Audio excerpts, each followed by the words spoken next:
Hello, welcome to another episode of James and Chris Science Videos, where today we're going to be looking at types of data, and we're going to look at how we use them, and then we're going to go on to see which type of graphs we could use to represent the different data that we collect. So we're going to start off with the dictionary definition of what data is, and data, according to the Oxford Dictionary, is a series of observations or measurements, which for scientists is going to be really useful. A lot of the data we collect are going to be the measurements that we take and observations. So what does it look like? Well, in a previous video I did an experiment where we looked at whether yellow dice or red dice produce more sixes if I roll them. And so when I did that experiment, I recorded roughly the data that I got. And here is what I got. So I've got my yellow die, and I've got all the numbers of sixes I got onto that, and my red dice, and I've got all of that going down there. And that's how many numbers I found. Now, we call this raw data, rough data. It's not very presentable, it doesn't tell us anything, it's just me jotting down the numbers. So the first thing that I want to go through with you lot is how to look at these results and how to put them into tables so it makes more sense. So when we get a table, we've got two different bits. We've got rows and columns. I'm going to start with each column. The first column of any table should always be the independent variable. So we go back to a previous video. The independent variable is the thing that we changed. In other words, it's going to be what we want to compare, the results that I want to check against each other. So in this case, it's going to be my dice colour.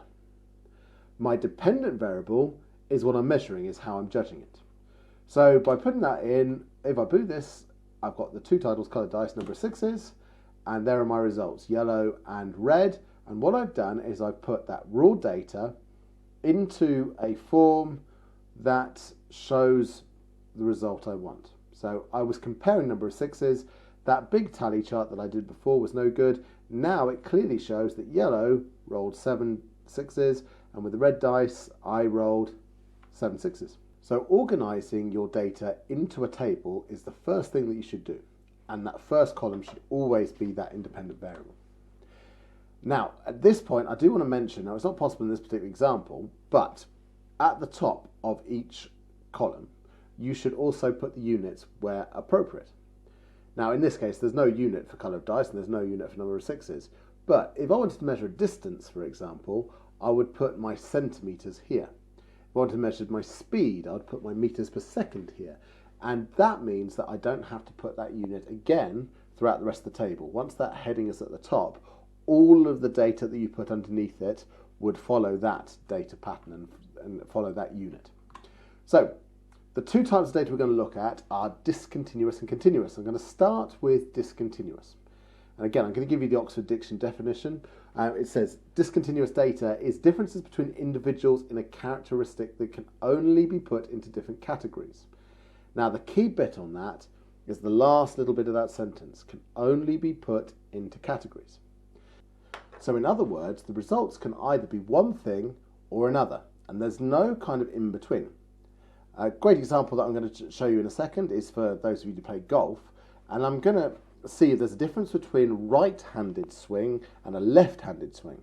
Now, you can only swing golf one of two ways. You can swing it right-handed or left-handed. There's no third or fourth or fifth way, and you certainly can't do a half right and half left-hand swing. So it fits into categories. You're either a right-handed swing or a left-handed swing. So let's have a look at this. I'm going to put up as my independent variable, do right-handed golfers hit a ball further than left-handed golfers? That's my investigation. So what I do, I set up my table where my independent variable is whether it's right or left hand. That's what I'm checking, that's what I'm comparing. And my dependent variable would be the distance that they hit. Now, if you look here, I've shown you the example of where the unit goes. The meters at the end will be in brackets, and you can see there's not much difference between left and right, and that would depend on who I used and all kinds of, well, what club they used, what kind of the weather was like in that day, and all kinds of factors. But you can see it is about putting into categories. Some other examples I've got, and here's a great little graph here. This is the percentage population of Britain of different blood groups, and there's 4 types of blood groups. There's A, B, AB, and O. And you can only be one of those blood types. You can't, there's no fifth type, you can't be half A and half B, well that'd be AB. You can't get something else other than those. And so you fit into those categories.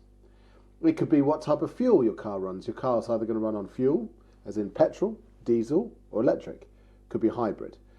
You're in one of those. There's very little other, there's some alcohol, there's some hydrogen ones if you want to go really alternative, but there's a series of categories and you can't fit in between those categories. Hair colour, there's a various amounts of hair colour. Are you brown, blonde, ginger, and so on. Strawberry blonde, doesn't matter. Shoe size is a funny one because shoe size is numbers and most categories are words. So right-handed or left-handed, male or female, diesel, petrol. They're usually words, but shoe size is numbers, and that is still discontinuous because you fit between size 1 or size 2 or size 3 or size 4. And you can be a half, you can be 1.5, you could be 2.5, but there's no in between those. You're in one of those categories. So that's another example of discontinuous data. So the second type of data that I want to talk to you about is something called continuous data. Continuous data is any kind of data that fits along a number line. And a great example, a great way of thinking about this is if you can have this result in a decimal point, a decimal place, then it's going to be continuous data. So the definition says variation that shows a wide range of intermediate values between two extremes. They can be measured. So two extremes mean there's going to be a lowest and a highest point. So we did height, we did average height of a classroom. There'd be the shortest person and there'd be the tallest person, and anyone can fit anywhere between those two lines, those 2 points. And there's a number line between those 2 points. A continuous data would fit anywhere along that. So some other examples. So I've actually put one example here. I've looked at average height of basketball players. So I've used height again, but I've done this over the years. So this goes all the way back to 1952, and I've pinched this from the internet, but I found it quite fascinating and interesting. And so you see the original average height of a basketball player in 1952 was around 6'3", 6'4". And over time, as they've discovered more and more about how to improve basketball, you can see the type of players that they're recruiting are getting taller and taller and taller until you get to about 1995, 1996, and that is about the peak. And then from there it kind of flattens off and we've got a kind of curve. Now, the reason that this is continuous data is that height is one way you can be any number of heights. You could be 5'6", but you could be 5'6.23 inches. You could do it in centimetres. You could be 184 centimetres. You could be 2 meters, 24 centimetres, 0.001. And that is possible. So that makes it continuous. It fits along that number line.